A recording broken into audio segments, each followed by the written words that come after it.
Nishant 16 year का epileptic child है और एक खुशमिजाज बच्चा है। हमेशा हंसता रहता है, खेलना पसंद करता है।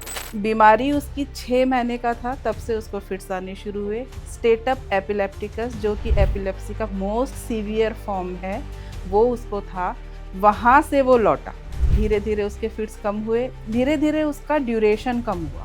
जो 15 डेज था, जो 4 घंटे 5 घंटे कंटिन्यू आते थे, 1 घंटे के हुए 1 घंटे से 30 मिनट से इस तरह से 2 मिनट तक फिट्स आए। फ्रीक्वेंसी लेकिन पूरे दिन आते थे, मतलब एक दिन में 100-150। What decisions do you think made the biggest difference in your journey? सबसे बड़ा डिसीजन तो था होम्योपैथी को ऑप्ट करना। Okay. क्योंकि होम्योपैथी जिस दिन ऑप्ट करी उसी दिन से ही लाइफ चेंज हुई। क्योंकि फिट्स रुकना is the most important thing. यदि फिट्स नहीं रुकेंगे तो डेवलपमेंट नहीं हो पाएगा। A simple message to all the parents who are on the same boat as you are, ma'am. Simple message सिर्फ ये है कि ईश्वर पे पूरा विश्वास रखें, वो सही करेंगे। गिव अप ना करें, प्रयास करते रहें, सफलता ज़रूर मिलेगी। कठिनाइयाँ आएंगी, लगेगा कि कभी कुछ नहीं हो सकता, लेकिन यदि आप छोड़ेंगे नहीं तो ईश्वर भी आपको नहीं छोड़ेंगे।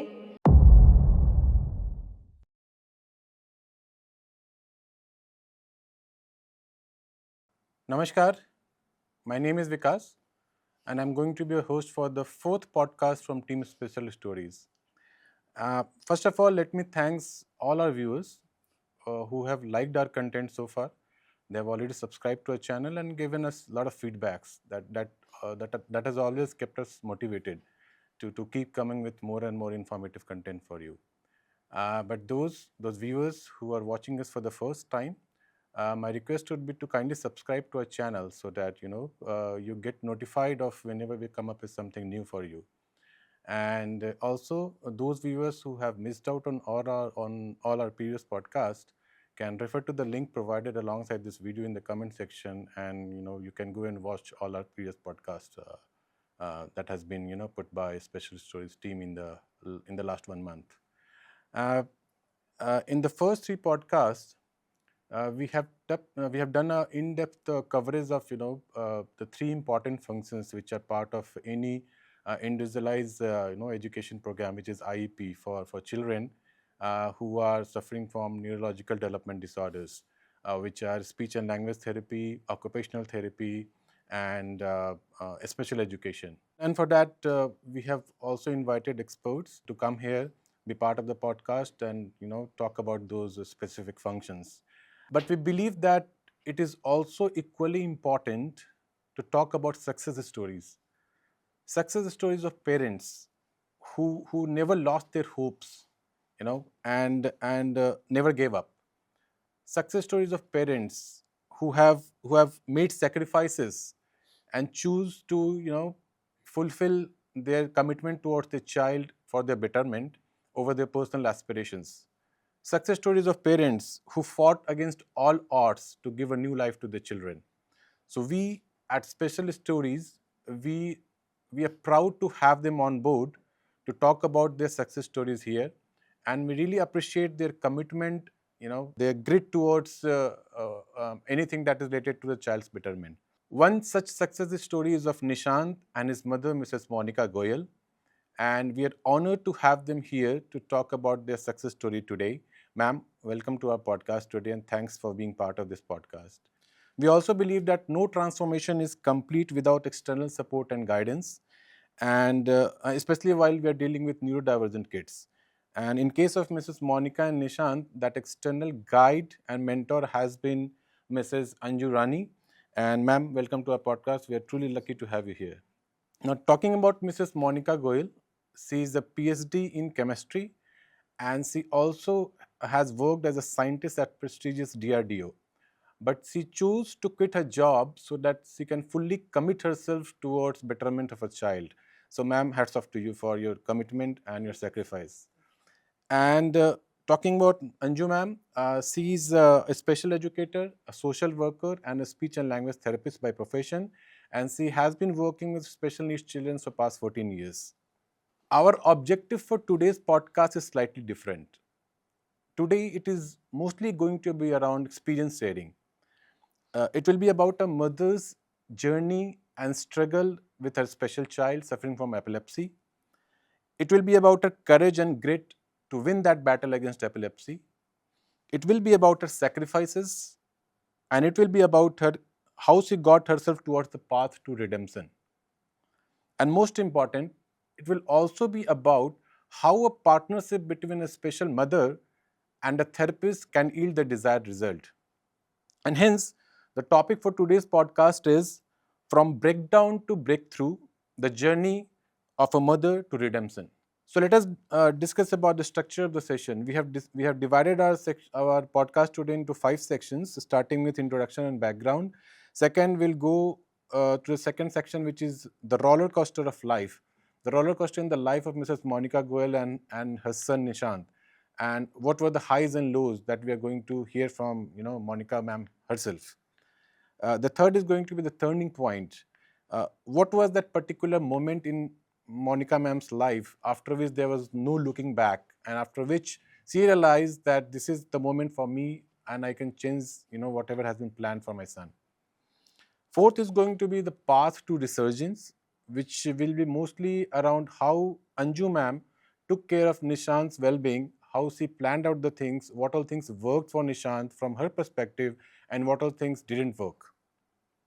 And last but not the least is going to be the life lessons, best practices, and advice from both of them. Without any further delay, we'll go to section number 1, which is introduction and background. So, ma'am, आप briefly Nishant के बारे में बताइए. निशांत कैसा है और उसकी क्या कमियां हैं, उसके क्या खूबियां हैं, और उसकी बीमारी के बारे में आप लोगों को बताइए. जी, निशांत 16 ईयर का एपिलेप्टिक चाइल्ड है और एक खुश मिजाज बच्चा है। हमेशा हंसता रहता है, खेलना पसंद करता है। कभी ही रोया हो वो, किसी भी बात पे कभी नहीं रोता, हमेशा हंसता रहता है और आपसे भी बातें करेगा, बातें करता है, खेलता है, दोस्त हैं, स्कूल जाता है, हर चीज़ करता है। कमी ये है कि वो सेंसिटिव बहुत है। यदि आपने उसको गुस्सा किया या आपने तो वो आपकी बात नहीं मानेगा। प्यार से ही मानेगा। जिनको प्यार करता है उनको बहुत प्यार करता है। उनकी हर बात मानेगा। जैसे अंजू मैम उसको कुछ भी कहें, घर पे वो खाना नहीं खा रहा होगा, मैं कहूँगी अंजू मैम की क्लास लेनी है, वो तुरंत कर लेगा। दवाई के लिए भी जिद करता है कई बार, मैं दवाई नहीं लूँगा, अंजू मैम की क्लास चाहिए। तो इतना प्यारा बच्चा है, बॉन्डिंग बहुत बनाता है। और बीमारी उसकी 6 महीने का था तब से उसको फिट्स आने शुरू हुए। स्टेटअप एपिलेप्टिकस, जो कि एपिलेप्सी का मोस्ट सीवियर फॉर्म है, वो उसको था। उसमें 10 to 15 डेज़ भी बच्चे को कंटिन्यू फिट्स आते हैं और यदि बच्चा आईसीयू में है तो लाइफ थ्रेटनिंग सिचुएशन है वो। वहाँ से वो लौटा। Even in hospital also he was only 2 years old and he was in ICU, और जो नर्सेज होती हैं वहाँ पे उनको भी वो हंसाता था वहाँ पे। Wonderful ma'am. है ना, इतना खुश मिजाज बच्चा है मेरा। और वहाँ से वो लौटा, धीरे धीरे उसके फिट्स कम हुए, धीरे धीरे उसका ड्यूरेशन कम हुआ। जो 15 डेज था, मतलब जो 4 घंटे 5 घंटे कंटिन्यू आते थे, 1 घंटे के हुए, 1 घंटे से 30 मिनट, 30 मिनट से इस तरह से 2 मिनट तक फिट्स आए। फ्रीक्वेंसी लेकिन पूरे दिन आते थे, पूरे दिन, मतलब एक दिन में 100, 150 150 सीजर्स पर डे मैम. जी sir, 150 seizures per day. Difficult to imagine ma'am. तो और मेरे को बहुत अच्छी तरह याद है, हम डॉक्टर के गए थे तो डॉक्टर ने कहा था कौन से फिट्स आते हैं। हमने हर तरह के फिट्स टिक किए थे उसमें, जितने भी फिट्स उस लिस्ट में थे हर तरह के फिट्स हमने टिक किए थे उसमें। तो बहुत ही सीवियर फॉर्म ऑफ बहुत सीवियर बच्चा था, बेड रिडन बच्चा था, but by the grace of God, by the people around like Anju ma'am and homeopathy ने हमें नया रास्ता दिखाया। हाँ मैम, हमारे पास एक सेक्शन है जिसमें हम होम्योपैथी के बारे में बात करेंगे ma'am. But thanks for sharing whatever you could about Nishant. That's glad to know ma'am. Ma'am, इतने सीवियर फॉर्म ऑफ एपिलेप्सी से निशांत गुजरा है तो ऑब्वियसली उसको डेवलपमेंट डिलेज और माइलस्टोन वगैरह उसके मिस हुए होंगे. सो वो उस पर आप थोड़ी रोशनी डालेंगे. अप टू 6 मंथ्स उसका जो डेवलपमेंट था वो बिल्कुल ऑन द बोर्ड था। 6 महीने पे बैठना, बोलना, जो थोड़ा जो बबलिंग होती है वो सब उसकी 6 महीने पे स्टार्ट थी। बस 6 महीने में जो उसको फिट्स आया, फर्स्ट फिट्स आया, वो उसको 5 डेज के लिए था। फर्स्ट 5 फिट्स जो था डेज़ 5 डेज। तो उस समय तो आपके लिए इमेजिन करना भी मुश्किल होगा इन कि ये हो हमें तो क्या रहा है? पता ही नहीं था उसको कि फिट्स हैं, और एग्ज़ैक्टली जैसे ही आया और वो 5 डेज के लिए था, उसके बाद हर महीने उसको सेम फिट्स आते थे, 4 डेज तो 5 उस समय डेज। से डेली का हो गया या फिर वो नहीं, शुरुआत में उस टाइम फ्रीक्वेंसी महीने में एक आता था, महीने में एक स्टेटप आता था? एपिलेप्टिकस में महीने में एक आता था, और वो लंबा होता था। फिर वो ब्रेन डैमेज उसका होता गया, हुँ, उसका मसल टोन वीक हो गई। हुँ, फिर तो बेड रिडन ही था मेरा ओह! बच्चा अप टू 7 इयर्स, है ना। और वेरी उसका वेरी इतना वीक हो गया था कि वो आंखें उसकी सनलाइट नहीं झेल पाती थी। तो हमें कहीं भी जाना होता तो हम अंधेरे का वेट करते थे कि अंधेरा होगा तब जाएंगे। डॉक्टर का भी अपॉइंटमेंट लेना होता था तो डॉक्टर से रिक्वेस्ट करते थे कि सर अंधेरे हमें आफ्टर 8 ही दो। हर जगह हम अंधेरा होने पे ही जाते थे, क्योंकि 0 वाट के बल्ब में हमने 6 इयर्स गुजारे उस बच्चे के साथ। क्योंकि 0 वाट के बल्ब से थोड़ा भी ब्राइट रोशनी आते ही उसको फिट्स आ फिट्स जाते हो थे। जाते थे, ओह! तो वो ऐसे-वैसे चीज़ों से उसको ट्रिगर होते थे फिट्स। हाँ, तो वो आप बस मैंने सिर्फ़ एक एग्ज़ाम्पल दिया है कि उसकी क्या सिचुएशन थी, और वो बहुत ही सीवियर फ़ॉर्म में था। बट ये है कि धीरे-धीरे फिर ये है कि उसका ड्यूरेशन कम हुआ तो फ्रीक्वेंसी बहुत बढ़ गई उसकी। लेकिन डॉक्टर ने कहा कि ये ही रास्ता है, रिस्क लेना पड़ेगा यदि बच्चे को सुधारना है। हुँ। अंजू मैम, आप अपने बारे में बताइए, आपका बैकग्राउंड कैसा रहा? क्योंकि मैं जहाँ तक समझता हूँ मैम, आप हरियाणा के छोटे से गाँव से आते हो। तो जहाँ पे मुझे आई एम श्योर कि बहुत लोगों को ये भी पता नहीं होगा कि न्यूरो डेवलपमेंटल डिसऑर्डर होता क्या है, उसके रूट कॉजेज़ क्या होते हैं, वो ट्रीटेबल भी है कि नहीं है, थेरेपी क्या होती है, ये सब गाँव में इमेजिन करना बहुत मुश्किल होगा मैम। यस। फिर भी आपने ऐसा फ़ील्ड चूज़ किया मैम। तो I mean hats off to you ma'am. तो आप बताएँगे कि आपके दिमाग में ये डिसीज़न क्यों आया कि मैं इस फ़ील्ड में अपना करियर परस्यू करूँगी? आफ्टर 12th मेरे को कुछ तो डिसीज़न लेना ही था कि आगे क्या करना है। तो पॉलिटेक्निकल एंड जेबीटी से मैं बिल्कुल नहीं इंटरेस्टेड थी, कि मैं जाना नहीं चाहती थी। सडनली एक न्यूज़पेपर में मैंने ऐड देखा कि डीसीएससीएमआर एक डिप्लोमा ऐसे mentally retarded ID intellectual child के लिए है। तो हमने जाके वहाँ पे देखा, और फिर जैसे ही सब काउंसलिंग वहाँ पे किया, तो समझ आया कि एक यूनिक है, और सराउंडिंग में ऐसे बच्चे तो देखते ही थे, और ये माइंड में आता था कि इनका क्या होगा, ये लोग क्या स्टडी करते होंगे, इनको कैसे पढ़ाते होंगे, इनके लिए भी कुछ स्कूल है। ये सुना था लेकिन उनको पढ़ाते कैसे, ये क्यूरियोसिटी मेरे अंदर थी। तो इसलिए मुझे एक डिफरेंट लगा, और मेरे नियर बाय भी कोई था नहीं, और ऑब्वियसली पेरेंट कंपैरिजन तो करते ही हैं कि उसके इतने मार्क्स आए, तो मैं कहा मेरे साथ कोई कंपटीशन नहीं होगा, मैं एक अलग फील्ड चुनती हूँ। इसलिए मैंने इस फील्ड को चूज़ किया, कि ताकि मैं जान सकूँ कि इनकी क्या हिस्ट्री है, इनको स्टडी कैसे कराई जाती है। तो आपके मैम फैमिली का रिएक्शन क्या रहा होगा उस समय मैम कि अब आप ये क्या कर रहे हो? मतलब हमने तो पहले कभी ऐसा सुना नहीं। लोग तो जनरली जो हमारे एस्टैब्लिश्ड होते हैं रूटीन, जैसे इंजीनियरिंग, डॉक्टर, लॉ एटसेट्रा उसी पे ज़्यादा पुश रहता है यस, फैमिली का। ट्रू। अ, पेरेंट्स का ये था कि जब मुझे वहाँ छोड़ के आए तो हॉस्टल था, तो बच्चों को देखा। अब बच्चे ऑब्वियसली वोकेशनल ट्रेनिंग बच्चे भी थे, और हमारे बच्चों का थोड़ा-सा कंट्रोल, सेल्फ कंट्रोल नहीं होता, नहीं होता। सोशल कम्युनिकेशन नहीं हुँ। होता है। तो वहाँ मम्मी को देखकर एक बार लगा कि किसी दिन ये तो तुम्हारा गला दबा देंगे तो क्या होगा? देख लो, सोच लो। मैंने कहा ठीक है, मैं देखती हूँ, मुझे लगेगा तो मैं कुछ करती हूँ। फिर उसके बाद में धीरे-धीरे जैसे मम्मी की टेंशन थोड़े दिन ज़्यादा रही, पता नहीं ठीक-ठाक है आज, या कुछ हुआ या नहीं हुआ। तो उनका ये रिएक्शन था कि मतलब इनके साथ तुम कैसे क्या टीच करोगी? और मतलब तुम तो बोल-बोल के थक जाओगी, तुम्हारा तो ये दिमाग खा लेंगे। ऐसे लाइक उनको नहीं पता ना कि हमें ट्रेंड किया जा रहा है, इनको कैसे हैंडल करना है। और ये क्वेश्चन आज भी है, इतनी अवेयरनेस के बाद भी है ये क्वेश्चन कि आप लोग कैसे उनको टीच करते हो? And our viewers, this is the main objective why we have started this platform, because आज भी रिमोट एरियाज में अवेयरनेस ना होने के कारण इंफॉर्मेशन लोगों तक पहुंच नहीं पाती है। ऐसे बच्चे भी ट्रीटेबल होते हैं। They need care and right guidance and they can also do wonders, and we have one living example in front of us, so will talk more on that.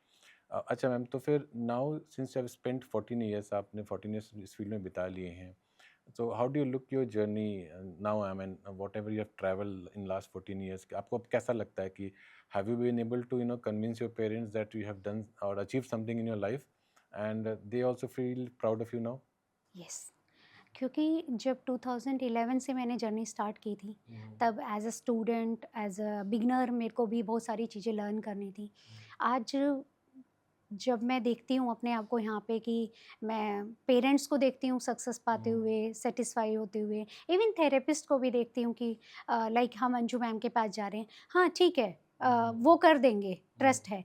तो ये सुन के बड़ा प्राउड फील होता है कि मतलब मैं उस इतनी कैपेबल हो गई हूँ, मैंने इतना लर्न कर लिया है कि मैं चीज़ों को कर सकती हूँ। तो वहाँ देख के प्राउड फील होता है। और ऐसे इतने क्यूट क्यूट बच्चे हमारे सराउंड में हैं और जिनको कोई मतलब वो नहीं है कि भेदभाव नहीं है कि मुझे अनपॉल्यूटेड माइंड। यस, वो जिससे प्यार करते हैं वो ट्रूली करते हैं, उनसे कोई ये नहीं है कि नोबल मैम हार्ट मुझे एंड चॉकलेट अनपॉल्यूटेड देंगी माइंड। इसलिए मैं कर रही हूँ। तो ये मेरे को बड़ा अच्छा लगता है। जी मैम, thanks ma'am.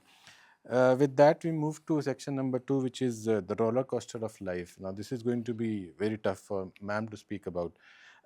Ma'am, हमें ये पता है कि इस ज़माने में ना कोई पहले से तैयारी करके नहीं आता कि मैं चैलेंजेस को कैसे हैंडल करूँगा। मैं भी एक स्पेशल फादर हूँ और मेरा बच्चा भी एपिलेप्टिक है।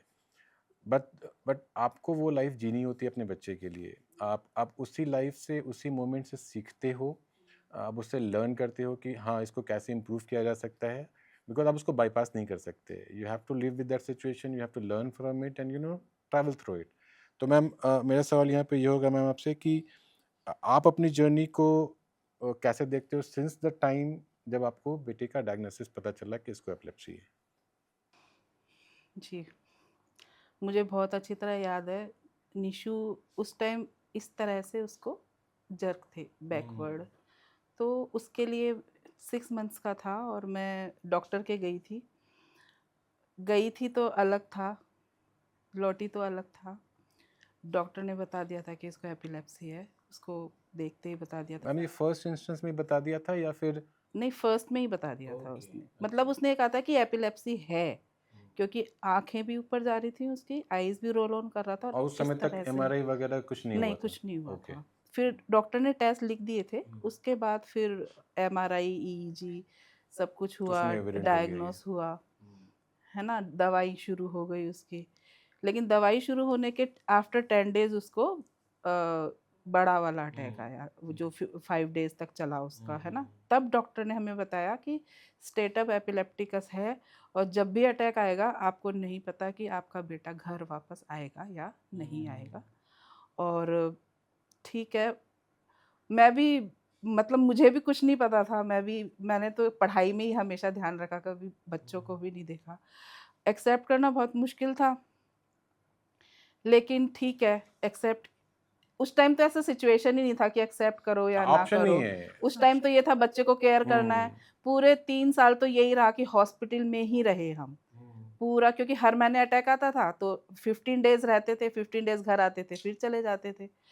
और फिर उसके बाद आफ्टर 3 इयर्स छुपाया लोगों से, कभी नहीं बताया किसी को कि मेरे बेटे को Not एपिलेप्सी even है। in शर्म family? महसूस होती थी हमें। फैमिली में भी नहीं मैं बताया? एक्सेप्ट करूंगी इस चीज़ को, शुरुआत में हमने छुपाया दुनिया से। किसी ने भी पूछा क्या प्रॉब्लम है, कभी नहीं बताया किसी को, है ना। लेकिन एक पॉइंट आया, तब लगा कि कब तक छुपाएंगे, बताना पड़ेगा। बताने के बाद लाइफ आसान हो जाएगी। Exactly. लेकिन दुनिया को बताने से पहले तो खुद को बताना पड़ेगा ना कि मेरे बच्चे को प्रॉब्लम है। एक्सेप्ट करना पड़ेगा। वो एक्सेप्ट करने में मुझे 6 महीने लगे। मतलब मुझे इसलिए समय लगा कि मेरे को ये लगता था कि मेरा बच्चा बहुत अलग होगा, आई एम ए साइंटिस्ट। और ठीक है जो भी है। उसके बाद फिर खुद ने एक्सेप्ट किया, एक्सेप्ट कर लिया तो कर लिया फिर। Exactly ma'am. बस उसके बाद फिर मैंने कहीं नहीं छुपाया उसको, मैं हर जगह उसको लेके गई, हर फंक्शन में मैं उसको लेके गई, हर जगह मैं उसको लेके गई। फिर ये था कि यदि सामने वाले को एक्सेप्ट हो रहा है इट्स फाइन, नहीं हो रहा है देन ऑल्सो इट्स फाइन। ये मेरा बच्चा है, मुझे इसको संभालना है।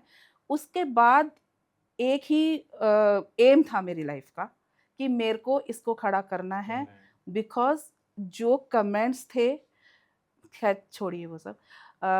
मुझे ये था कि मुझे इस बच्चे को खड़ा करना है ना, और ईश्वर साथ है।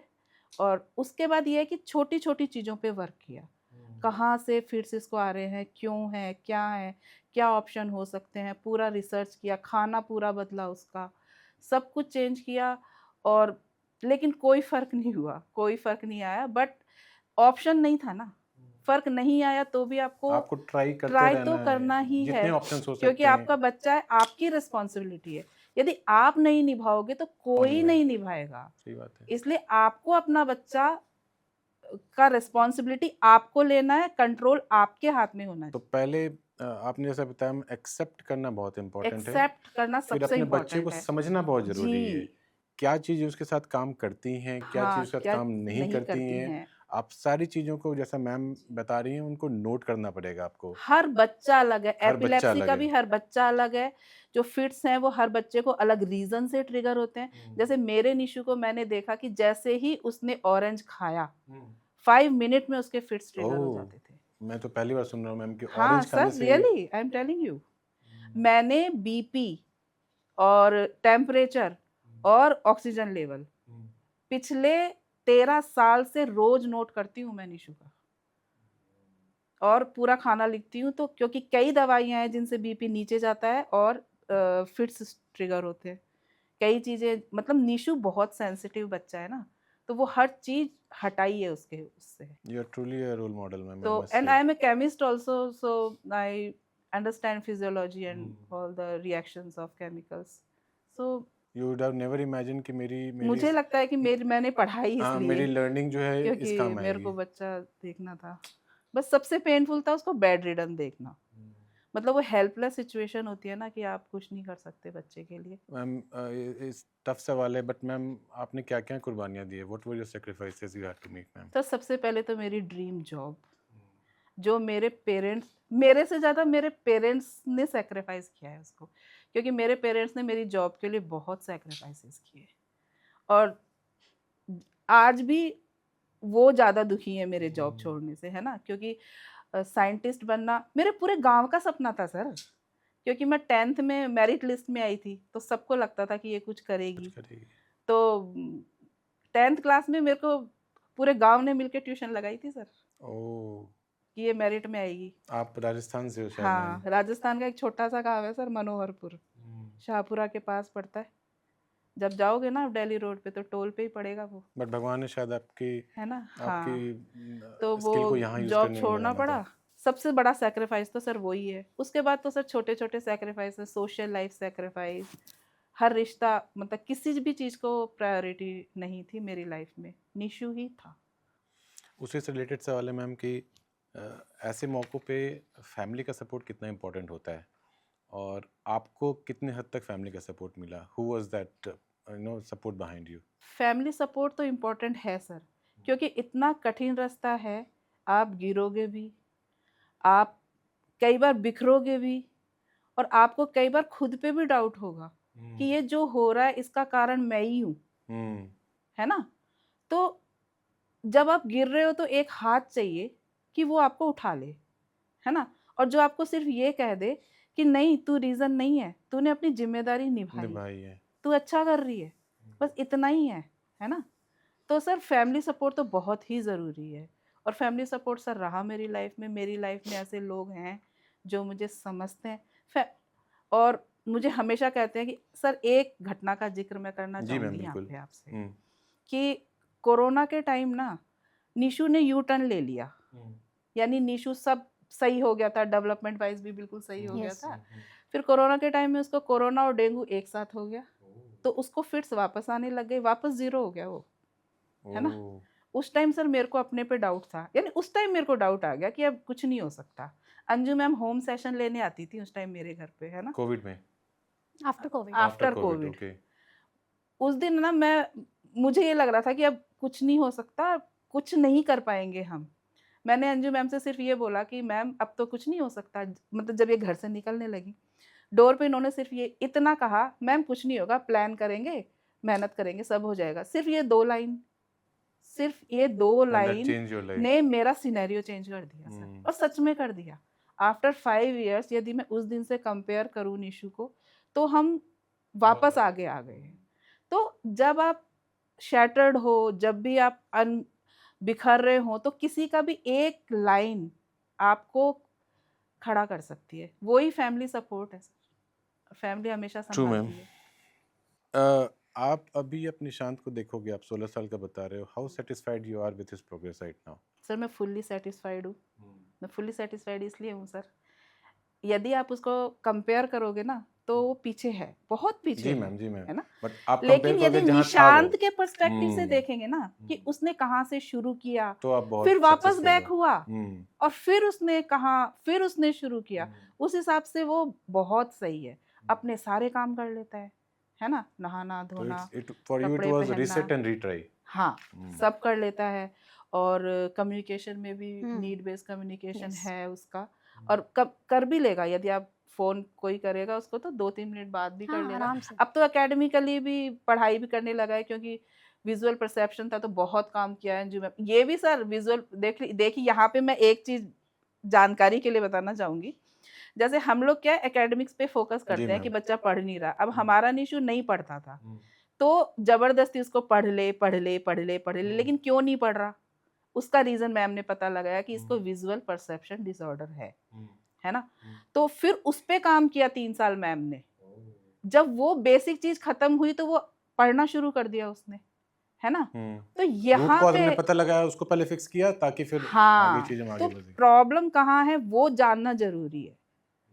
तो वो फिक्स होते ही आज देखिए वो छोटे छोटे सेंटेंस भी पढ़ रहा है, इवन वो राइटिंग भी कर रहा है। और अपनी डेली रूटीन्स वो खुद से कर लेता है हाँ इंडिपेंडेंटली। हाँ, डेली रूटीन उसका वो खुद कर क्योंकि आप लेता बता रहे हो पहले वो बेड रिडन था, है। पहले वो बेड रिडन वहां था, से आप कह रहे हो वहां कि से इंडिपेंडेंटली सारे काम कर लेता सर है। इसलिए मैं सेटिस्फाइड हूँ। कम वंडरफुल मैम। आप मैम आप उसको आप यहाँ से 10 साल बाद कहाँ देखते हो ma'am? What all sir things you मैं प्लान तो फॉर उसको हिम? एकदम मतलब बहुत ज़्यादा तो अपेक्षाएं नहीं है, बट मुझे ये लगता है कि एक स्किल जो जिसमें वो इंटरेस्टेड है उसको सिखा देंगे, और अर्न जितना भी करे वो ठीक है। और मैं ये सोचती हूँ कि इंडिपेंडेंट एक स्ट्रक्चर्ड एनवायरनमेंट में वो कर लेगा अपनी लाइफ, मुझे ऐसा लगता है। मेहनत करेंगे और ईश्वर की कृपा, क्योंकि बेड रिडन बच्चे से यदि यहाँ तक आया है तो। जी मैम। मैम आपने बहुत सारे बच्चों के साथ काम किया अपने 14 साल के करियर में। बहुत से केसेस आपने सक्सेसफुली हैंडल किए होंगे। तो आपको क्या लगता है कि निशांत के केस में क्या चीज़ें आपके साथ काम करी? आप उस पर थोड़ा इलेबोरेट करेंगे मैम? देखो हर हर बच्चा अलग होता है। मैंने ID, autism, ADSD, different different CP सब पे काम किया। निशांत एक ऐसा बच्चा था जो कि मैम ने भी बताया वो हैप्पी चाइल्ड। जब मेरे पास वो 7.7.5 का ही था तब मेरे पास आया। और मैम का ये था कि एपिलेप्टिक चाइल्ड है तो पता नहीं कि मतलब हैंडल कैसे करना है, कि उनको बाउंडेशन नहीं थी कि मेरे को 45 मिनट सेशन लेना है। उन्होंने कहा कि मैम 5 मिनट ले, 10 मिनट्स ले, 15 मिनट्स ले, वहाँ से शुरू करो। तो निशांत के साथ मैंने शुरू में बस खेलना शुरू किया था, कोई काम नहीं, कोई फोर्सफुली कुछ नहीं। ताकि वो बॉन्डिंग हाँ रिलेशनशिप बन यस, पाए। रेपो बिल्डिंग करना। तो पहले मेरे कैबिन से ही शुरू हुआ कि मैंने देखा कि चलो इस रूम में कितना करता है। थोड़े दिन हम वहीं पे खेलते रहे, कुछ अलग उसको भी बड़ा मज़ा आ रहा था ना। वो सारी चीज़ें घर में नहीं दिख रही थी, ब्लॉक्स नहीं दिख रहे थे, कुछ एनिमल्स, पजल्स, कुछ अलग अलग अट्रैक्टिव चीज़ें दिख रही थी। तो बड़ा कोऑपरेट कर रहा था वो भी। और मैंने कोई उसमें एकेडमिक नहीं डाला, जस्ट मैं ऑब्जर्व कर रही थी कि उसके अंदर क्या है। क्योंकि फर्स्ट डे जब जैसे ही आए तो हम एसेस करते हैं, और एसेस में सिर्फ यही था कि मैम इतना ही है। तो आगे कुछ हमने आज तक थेरेपी नहीं कराई है। फर्स्ट थेरेपिस्ट आई थिंक मेरे पास ही लेकर आए हाँ। थे। ओके। तो उनके पास फिर वही मेरा टूल और प्रोटोकॉल पर कोई काम ऐसा हुआ नहीं। तो मैंने कहा ठीक है, लेट मी हैंडल। तो थोड़े दिन हमने खेलना शुरू किया। धीरे धीरे हमने जैसे वेटिंग एरिया में पेरेंट्स बैठे थे तो बाहर हमने सारे टॉयज़ फैला दिए कि शॉटिंग और मैचिंग एंड ऑल सारा बेसिक बेसिक स्किल से स्टार्ट किया।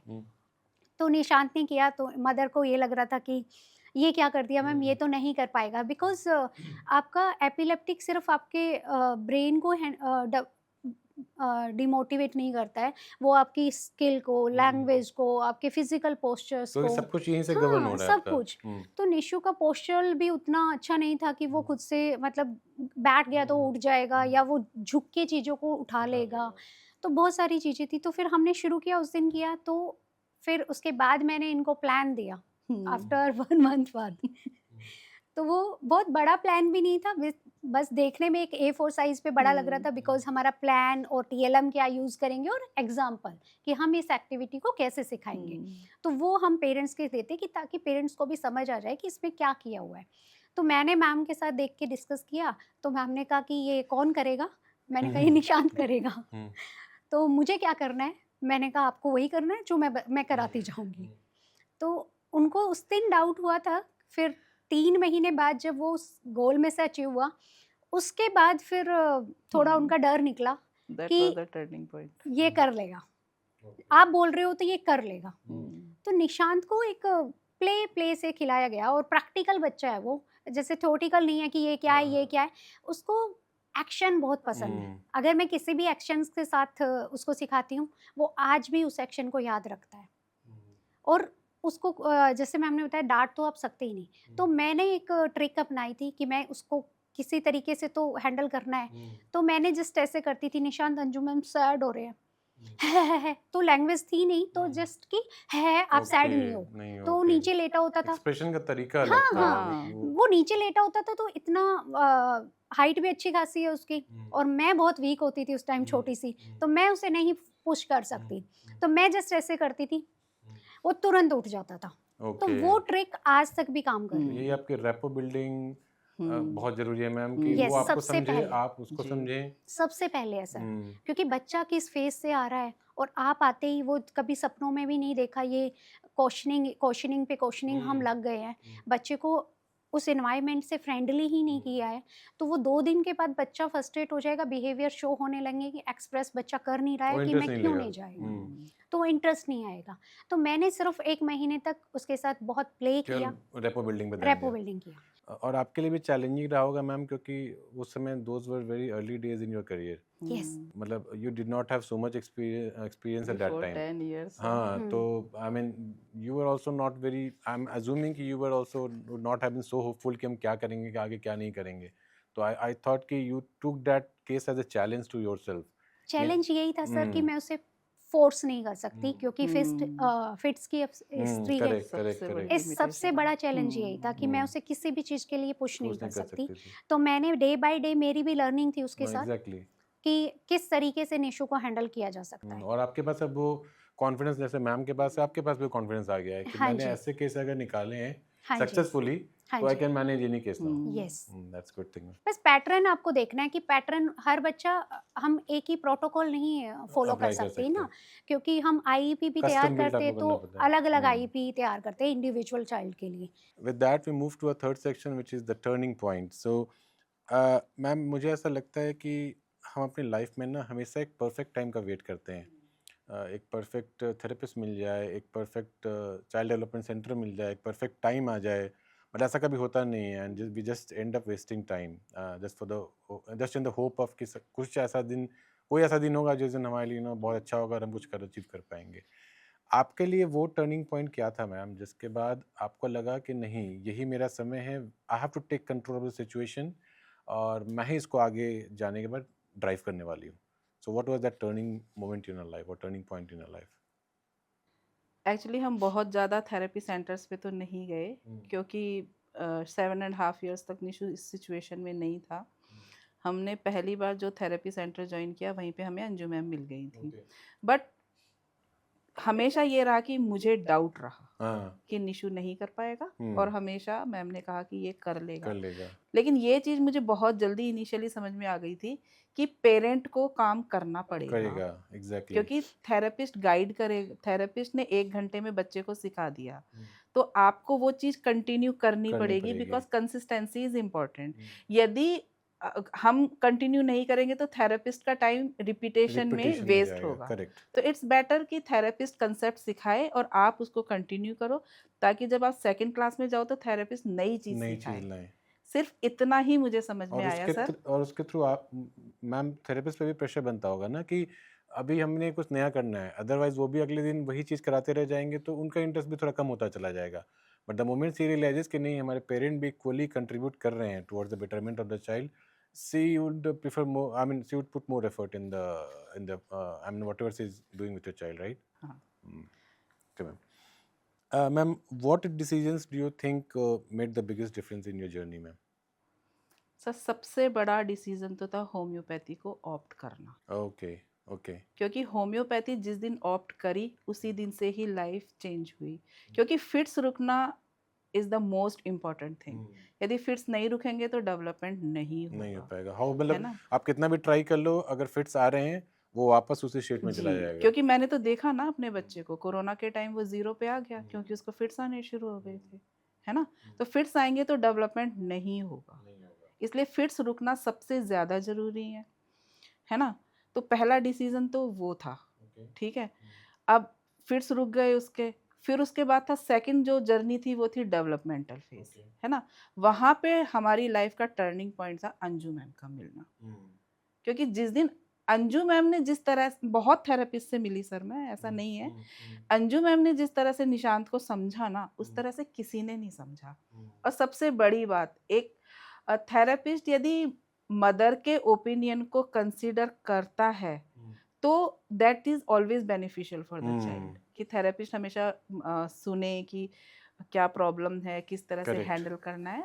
अंजू मैम ने हमेशा पूरी तरह सुना, है ना, और मेरे डाउट्स क्लियर किए, है ना।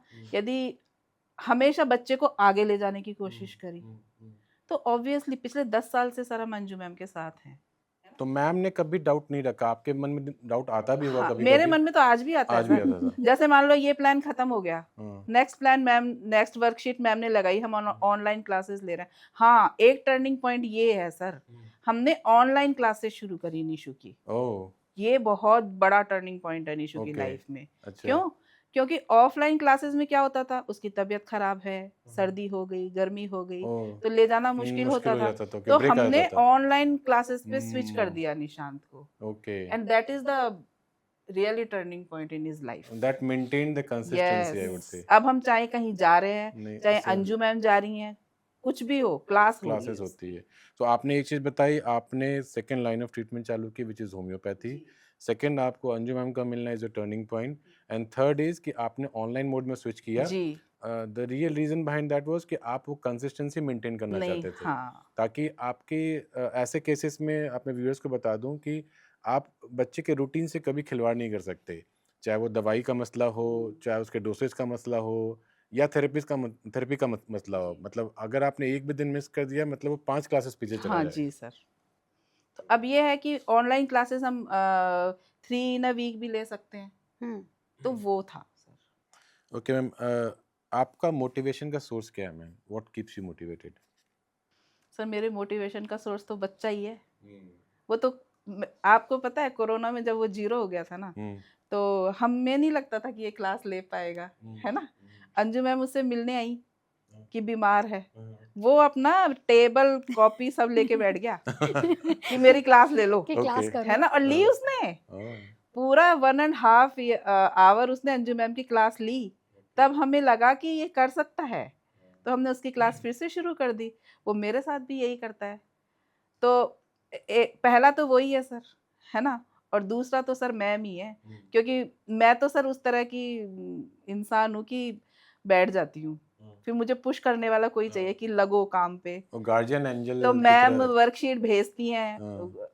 बहुत सारी भेजती हैं सर हाँ। मैम। और इवन कोरोना में पता है आपको, मैं तो बैठ गई थी, क्या करना है। मैम ने मैसेज किए मुझे, आप इसको एडीएल उठो सिखाओ उठो मैम, उठो। आप उठो। हाँ। और रियली इट्स ट्रू, हाँ। और उनकी वजह से फिर मैंने कोरोना में उसको पूरा एडीएल सिखाया।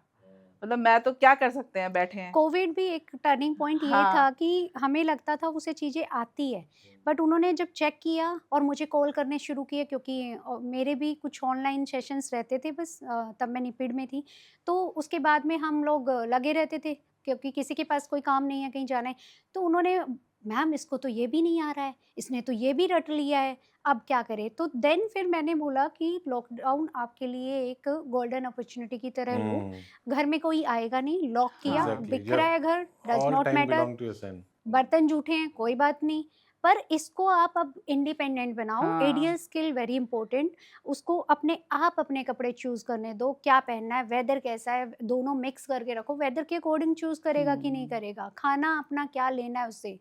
तो वो सारी चीजें ना लॉकडाउन में इन्होंने किया। लॉकडाउन में ही सीखा। लॉकडाउन से पहले वो खाना भी नहीं खाता था अपने आप। मैम, इसी से जुड़ा सवाल है, आपके पूरे जर्नी में ma'am what were those tiny moments of success? क्योंकि बाकी एक जो क्या कहेंगे उसको, न्यूरोटिपिकल किड होते हैं, उनके लिए जो माइलस्टोन्स होते हैं, सक्सेस होता है, वो अलग होता है पैरामीटर।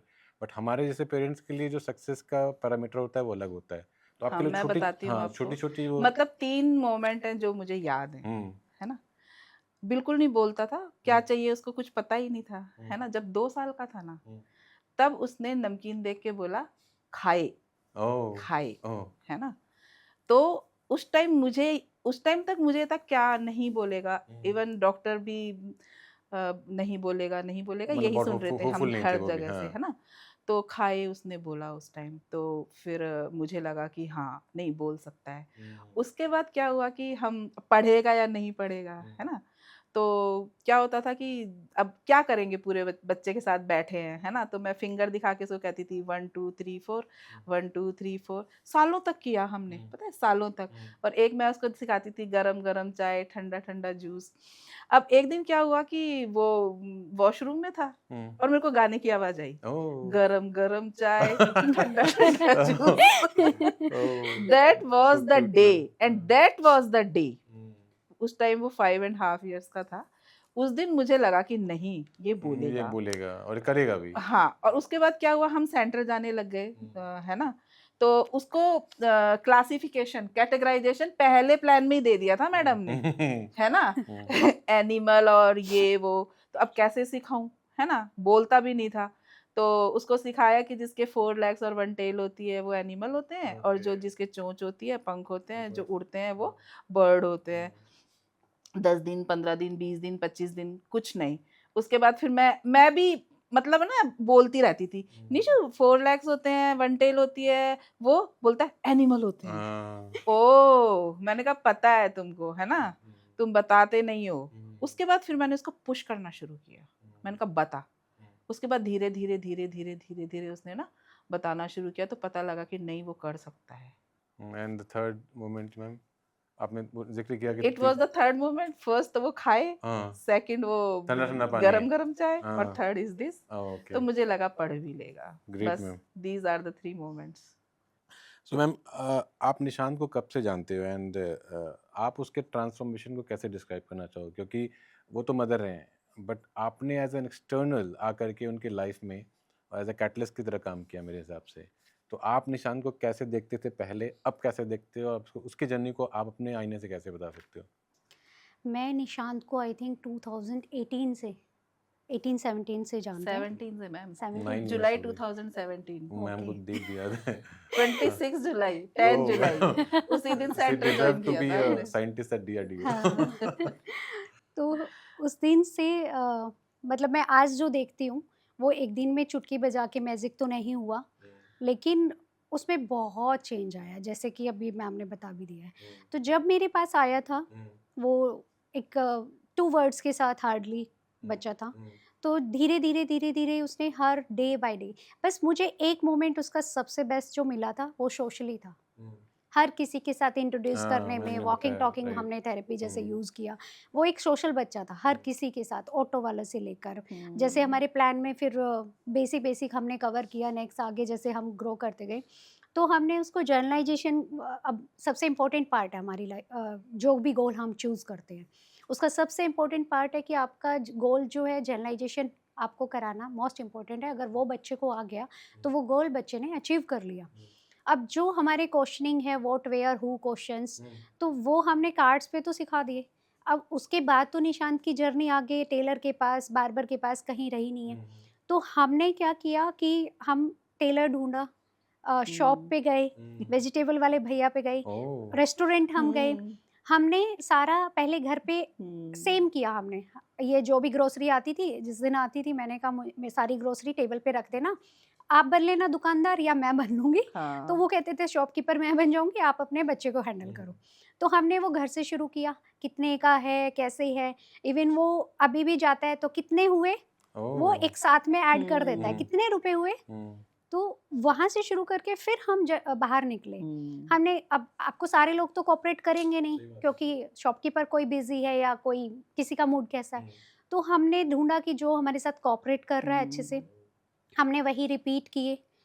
टेलर के पास कभी कुछ इन्होंने फाड़ दिया, चलो स्टिच करवा के लाएँगे, ठीक है। कभी हमने शॉप के लिए लाइक ग्रोसरी ऑनलाइन ना करके मैंने कहा कि आप ऑफलाइन करो ताकि ये चूज़ कर विजिट हो सके। सके, हाँ। पर निशांत का एक फेवरेट ब्रिंजल है, उसके हाँ आगे कुछ नहीं। भैया, अब हम पहले ही इशारा करते थे ब्रिंजल छुपा दो, हाँ किया वो है ये। ब्रिंजल के आगे कुछ नहीं होता है।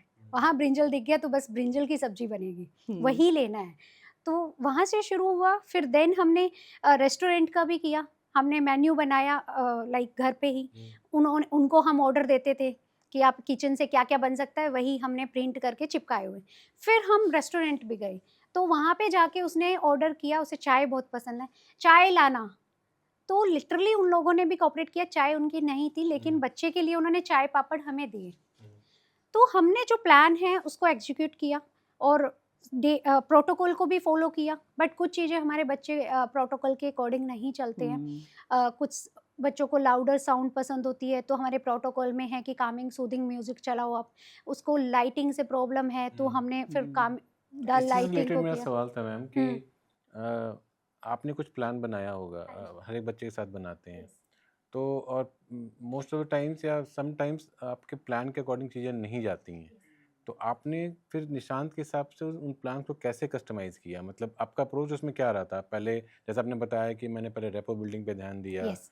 फिर हो सकता है आपके प्लान में बहुत सारे कस्टमाइज़ेशन आपको हाँ करने जी, पड़े होंगे, श्योर। तो आपका अप्रोच क्या था उसमें? आप कैसे उसको ऑब्ज़र्व करते थे and then how did you use to change the plan as per Nishant's वे मैं ऑफ लिविंग? प्लान बी को भी साथ में लेकर चलती हूँ, हर बच्चे के साथ लेके चलती हूँ क्योंकि प्रोटोकॉल में जो है वो भी हमने पिक करना है। लाइक हमारा टारगेट है कि हमने एनिमल्स सिखाने हैं, पर बच्चा फ्लैश कार्ड में इंटरेस्ट नहीं लेना है। तो आपके पास होना चाहिए कि या तो आप अदर ऑब्जेक्ट ऑब्जेक्ट में ले लिए या अपने रियल फ्रूट्स ले लिए। चलो हमने लैंग्वेज ही देनी है, चलो वॉश करेंगे, बच्चा टेबल टॉप पे भी नहीं बैठना चाह रहा है, तो मुझे सिखाना टारगेट फ्रूट्स है। तो मैं वो बास्केट, चलो फ्रिज से फ्रूट्स निकालेंगे, देखो ठंडे ठंडे कूल कूल है, ओके। वॉश करेंगे, चलो टैप ऑन करो, है ना, तो देखो कि प्रैक्टिकली अपनी चीज़ों पे ज़्यादा फोकस किया यस, निशांत के हाँ। साथ। यस। ओके। क्योंकि उसको वो कार्ड देखना, क्योंकि जैसा बताया ना विजुअल परसेप्शन बहुत पुअर था तो तब आपने तक। प्रैक्टिकली हाँ, उसको तब तक मैं अपना, अब ऑब्वियसली सब लोग एक टीम वर्क है ना। मैं अपने आइसोलेशन में काम कर रही हूँ, ओटी अपना आइसोलेशन में काम कर रहा है, स्पेशल एजुकेटर अपने आइसोलेशन में। तो ये टीम वर्क है। जब चीज़ें हुई, मूव ऑन हुआ, वो वहाँ से सेकंड ओटी गई, तो वहाँ से मेरा अब ये होता था कि हाँ, निशांत का क्या चल रहा है?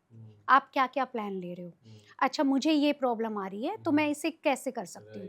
तो एक ओपननेस होनी चाहिए हर थेरेपिस्ट में कि अपने बच्चे के बारे में डिस्कस कर सके वो, और उसके तालमेल भी इससे कांटेक्ट होने चाहिए कि वो कांटेक्ट कर सके अपने बच्चे के बारे में, क्योंकि मैं अकेले करती तो वो विजुअल परसेप्शन के विदाउट वो आज यहाँ नहीं पहुँच। मोरसोएवर आपने कहा कि आपका सेशन तो 1 घंटे का होगा। हाँ, बाकी मैम को कॉन्फिडेंस में लेके उनसे बाकी घंटे तो मैम से ही काम करवाना है आपको। यस। आजकल तो करवाया स्मार्टफ़ोन इन्होंने है, मेरे से काम। वीडियो माँगती थी मैं लिटरली कि मुझे वीडियो भेजो और वॉइस मैसेज भेजो, अगर टाइपिंग में चलो कुछ दोनों का भी कुछ भी कन्वर्सेशन में इशू आए, मैं वॉइस मैसेज भेजते थे, वीडियो भेजते थे, मैम ये एक्टिविटी ऐसे है। इवन मैं अपने सेशंस उनको रैंडमली कभी भी कि चलो ये एक्टिविटी आप कर रहे हो, आज आप करके दिखा दो।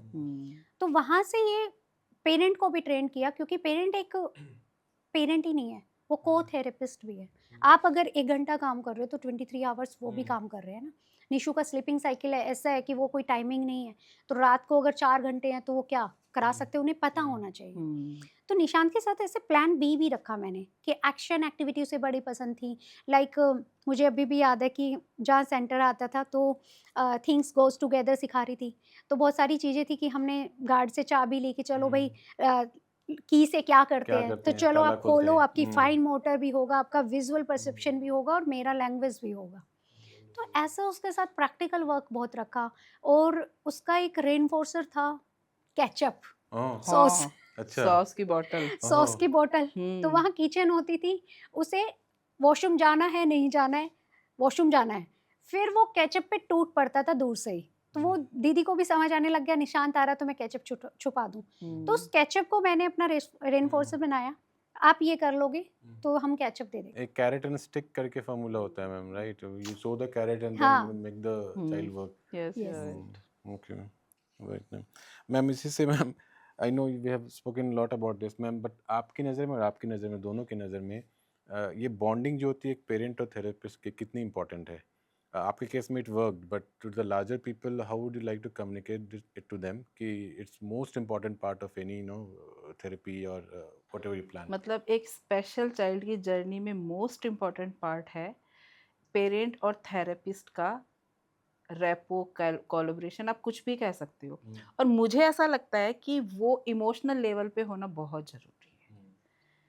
थेरेपिस्ट पेरेंट को समझे, फ्रेंड होना बहुत ज़रूरी है ना? क्योंकि एक स्पेशल पेरेंट का जब बैड डे होता है ना, उसको कोई नहीं समझ सकता थेरेपिस्ट के अलावा।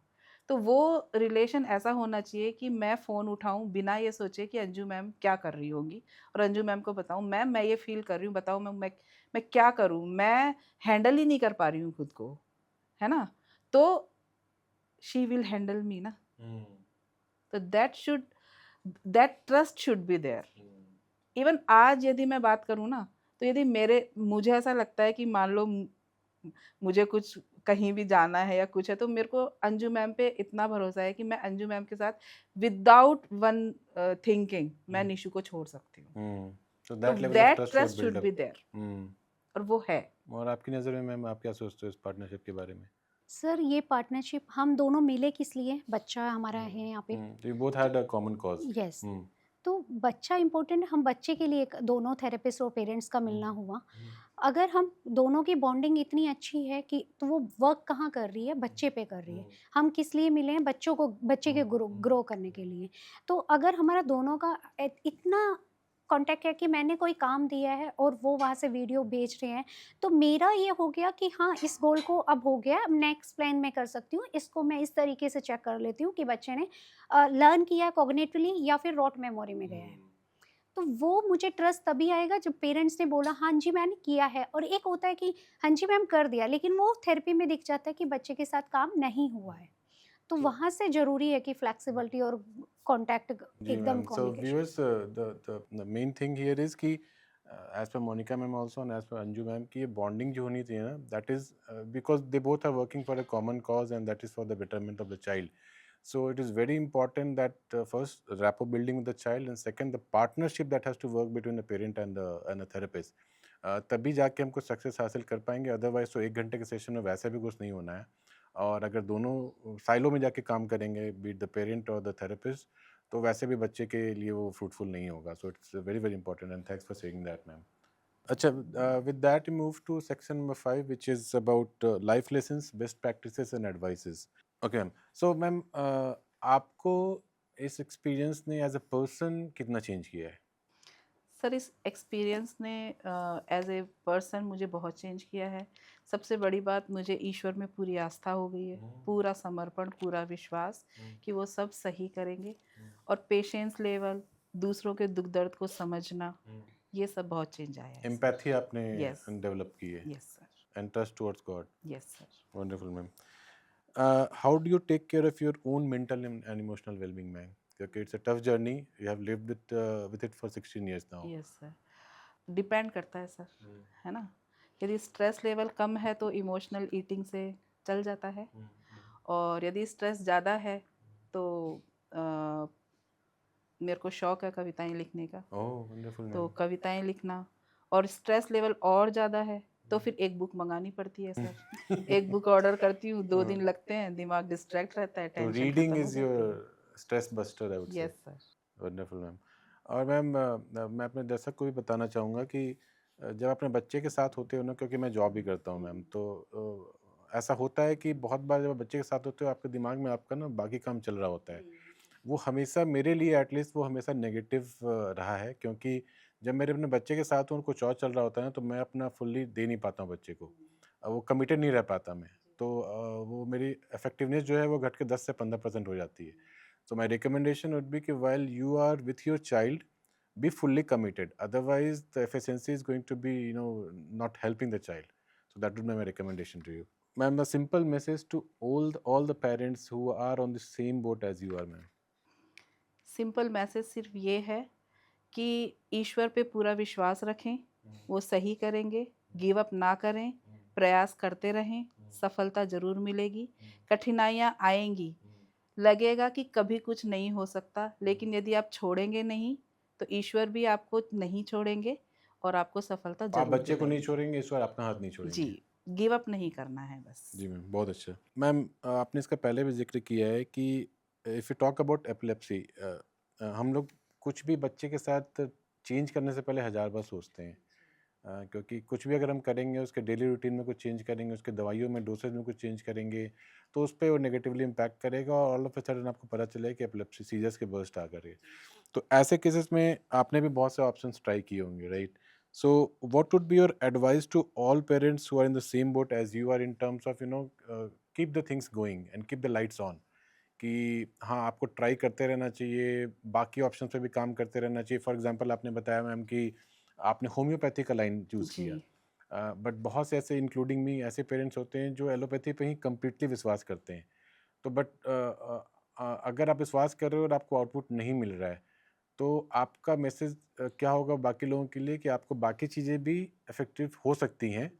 और यस मैम, आप एक्चुअली हमारे केस में तो ये था कि हमारे डॉक्टर ने ही हमें ऑल्टरनेट थेरेपी के लिए सजेस्ट किया था, क्योंकि उनको लग रहा था कि एलोपैथी काम नहीं कर रही है बच्चे पे। तो उन्होंने कहा था कि एलोपैथी के साथ आप होम्योपैथी या आयुर्वेदिक ट्राई कर कर सकते हो। सकते हैं पैरेलल में। हाँ जी, लेकिन आयुर्वेदिक को हमने इसलिए चूज़ नहीं किया कि उसमें खाने का बहुत रिस्ट्रिक्शन है ना? इसलिए हमने होम्योपैथी को चूज़ किया। तो हमारे केस में तो डॉक्टर ने ही कहा था, तो हमें ऐसा कुछ डाउट नहीं था कि यदि हम अल्टरनेट थेरेपी के लिए जा रहे हैं तो कोई नुकसान होगा। और सेकंड ये है कि छोटे-छोटे चेंजेस आप कीजिए, बच्चे को ऑब्ज़र्व कीजिए, बच्चे का डाटा मेंटेन कीजिए, जिसमें आप हर चीज़ इंक्लूड कीजिए। उस दिन बच्चे ने क्या खाया, कौन-सी मेडिसिन ली, कितने घंटे सोया, उसका बीपी मेज़र करके लिखिए, टेम्परेचर मेज़र करके लिखिए। ये मैंने किया, जो मैंने किया वही मैं बता रही हूँ। तो जब आप 1 साल, 2 साल इसको मेंटेन करेंगे, फिर आप उसको रिव्यू करेंगे, आपको बहुत सारी चीज़ें पता पता चलेंगी। चलेंगी। तो इट्स फिर अबाउट आप डिस्कवरिंग योर चाइल्ड। हाँ, उसके बाद आप उसको एलिमिनेट कीजिए। जैसे मैंने देखा निशु को गैस होती थी तो उसको सीरियस। फिट्स आते थे।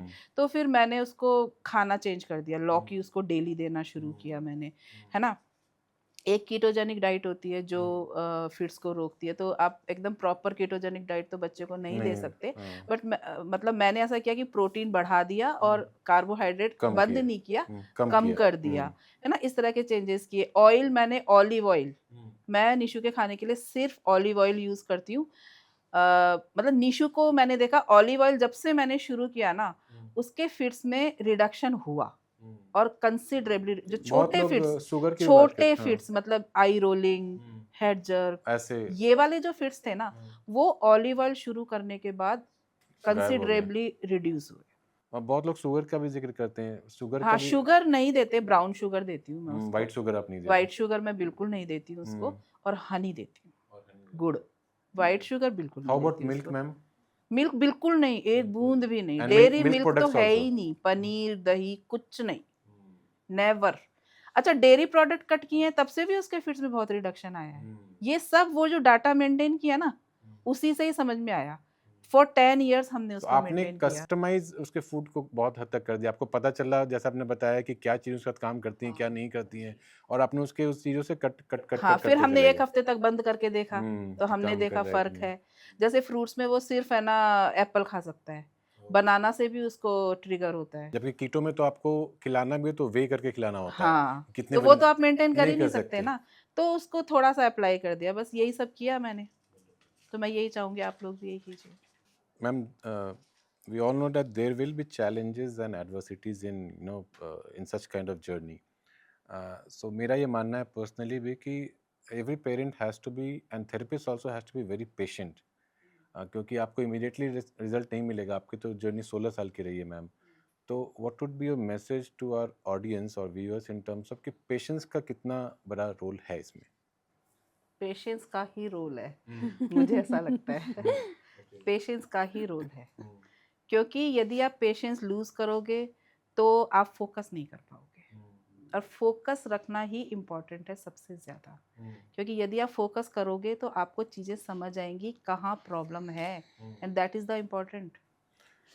मतलब आपको एक ऐसा एक्सपेक्टेशन के साथ नहीं जाना चाहिए कि मुझे अपने बच्चे से आउटपुट निकलवाना ही निकलवाना है। नहीं, नेवर, हुँ। बस आपको ये है कि ये चीज़ सिखानी है। कितना टाइम लगेगा? निशु, एक एग्जांपल दे रही हूँ आपको, निशु को पजामा पहनना सीखने में 1 साल लगा। ओह सॉक्स पहनना सीखने में 6 महीने लगे। डेली उसको बताना है कि ऐसे पहनते हैं। एक दिन भी यदि मैंने छोड़ दिया ना, भूल जाता था। यानी 1 साल की गिनती दोबारा शुरू। आपकी नज़र में मैम, आप तो थेरेपिस्ट रहे हो, इतने बच्चों के साथ डील करते हो। हाँ जी, क्योंकि देखो हमारे बच्चे का जो ग्राफ है ना, वो ईसीजी ग्राफ की तरह है, स्ट्रेट नहीं है।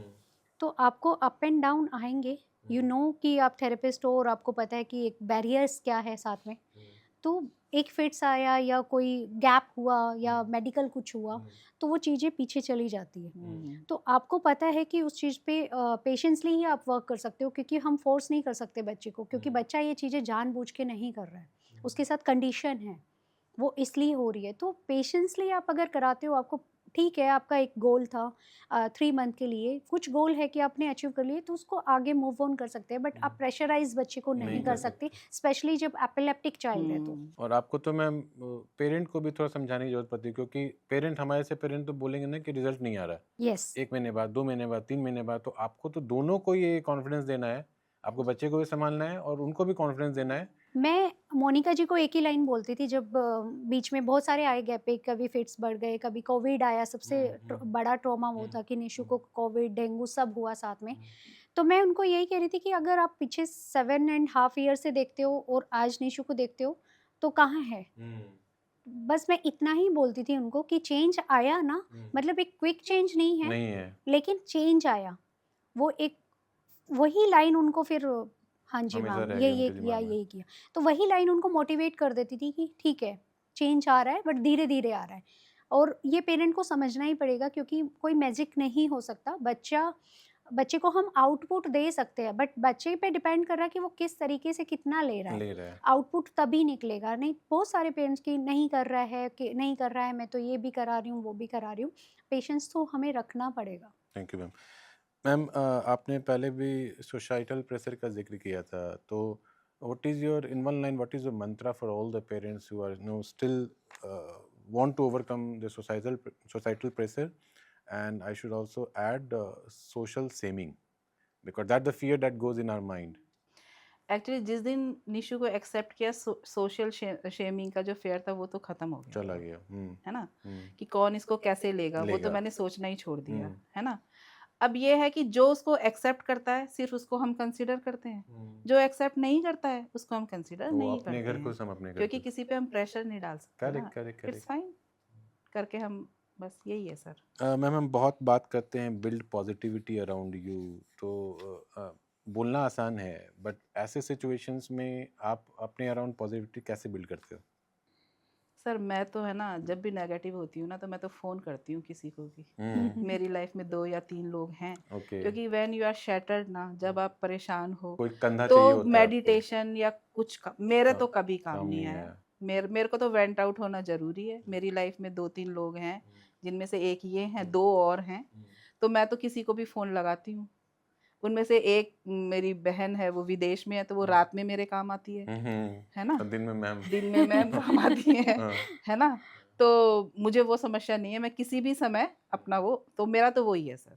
और ये लोग ये है कि पहले जज नहीं करते, पहले मेरे को बोलने देते हैं सुनते 1 हैं। घंटा, 2 हाँ। घंटा, 3 घंटा, उसके बाद बोला मैंने, उसके बाद फिर वो उस फ़ोन में तो समझाते ही नहीं है समझाते मुझे, नहीं। दूसरे दिन उनको समझाते समझ में आ हैं। जाता है कि ये हाँ, कॉल आज किसने तो उस किया। फॉर्म में समझेगी ही नहीं नहीं ना, आया। हाँ। आज तो समझने की कंडीशन में ही कंडीशन नहीं नहीं है। है। दूसरे दिन फिर ये लोग मुझे पॉज़िटिव कर देते हैं। Wonderful ma'am. ये है सर। मैम, एक वेरी इंपॉर्टेंट एस्पेक्ट है ऐसे बच्चों की अपब्रिंगिंग के लिए, फिनेंशियल प्लानिंग।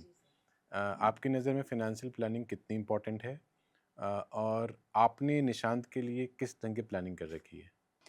देखिए सर, फाइनेंशियल प्लानिंग जब हम हैं तब भी इम्पॉर्टेंट है, क्योंकि एक स्पेशल चाइल्ड के थेरेपीज़ के लिए और एपिलेप्टिक बच्चे की दवाइयाँ, मेडिकल ट्रीटमेंट, वेरी उसके कॉस्टली। लिए आपको है। तो सबसे पहली चीज़ तो प्रायोरिटीज़, आपको प्रायोरिटीज़ डिसाइड करनी पड़ेगी कि आपकी प्रायोरिटीज़ क्या हैं, और उसी के अकॉर्डिंग, बच्चा प्रायोरिटी है तो आप जो चीज़ें आप टाल सकते हो या जो चीज़ें आप सोचते हो इनके बिना चल सकता है, लग्जरी के बिना चल सकता है ना, तो लग्जरी को हमने कट किया, ओके। है ना, और हमने निशु पे सारा लगाया।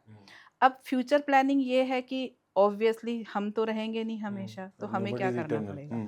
तो उसके लिए सबसे पहले तो एक डायरी मेंटेन करिए, उसमें सब है उसका, मतलब कौन सी दवाइयाँ ले रहा है, कौन सी चीज़ से उसको प्रॉब्लम है, कौन सी चीज़ पसंद है, कौन सी चीज़ उसको खुश करती है, उसका आधार नंबर, यूडीआई, एवरीथिंग, है ना? यदि मैं ना रहूँ तो उस डायरी से एक आइडिया मिल सकता है कि उसको कैसे संभालना है ना? एंड ये कि अब यदि उसको कोई नहीं संभाल पाएगा तो where to put him, right? क्योंकि प्रैक्टिकल डिसीजन है, इमोशनल होके आप नहीं चल सकते हो। तो मैंने ऐसा ढूंढ रखा है ना? Okay. There is a residential facility in Jaipur, और वो मेरे हिसाब से वो अच्छी है ना? Okay.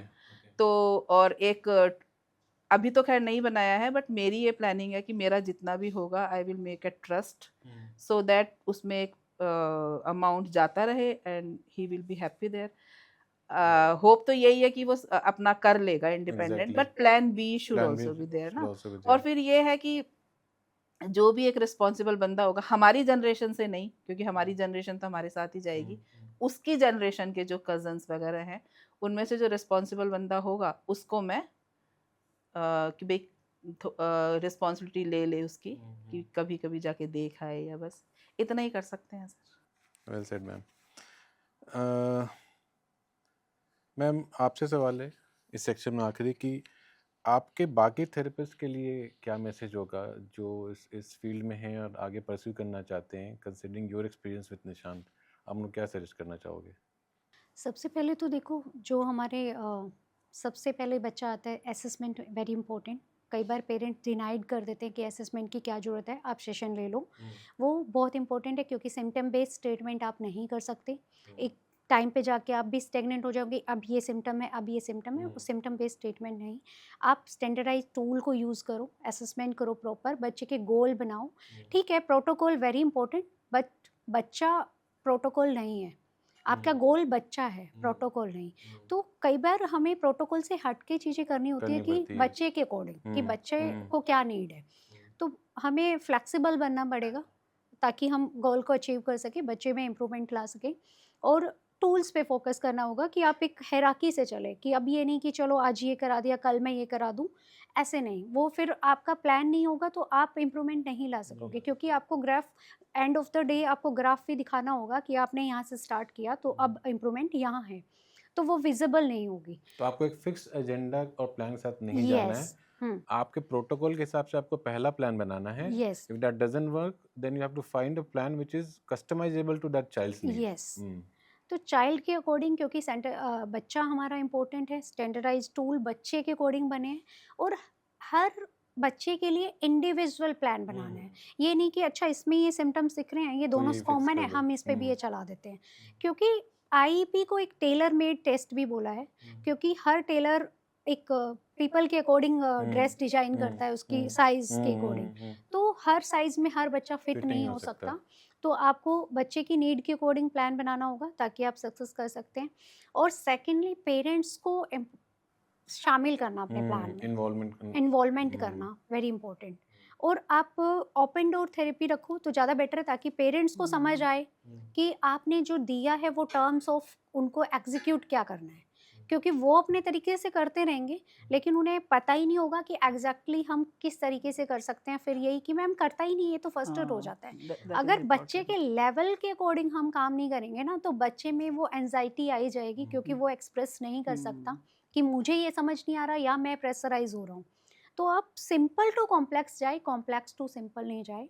अपने टर्म्स जो हमने किया है स्टडी, और सेकेंडली अपने आप को अपडेट रखो, अपनी स्टडी को इम्प्रूव करो, क्योंकि हमारी मेडिकल फील्ड से एवरीडे रिसर्च हो रहा है। आपको काउंसलिंग, क्योंकि जब मैंने शुरुआत की थी एक डिप्लोमा से की, फिर मुझे नीड लगी कि पेरेंट काउंसलिंग के लिए मुझे काउंसलर भी करना होगा, तो मैंने काउंसलिंग में भी किया मास्टर्स, फिर मैंने आगे भी।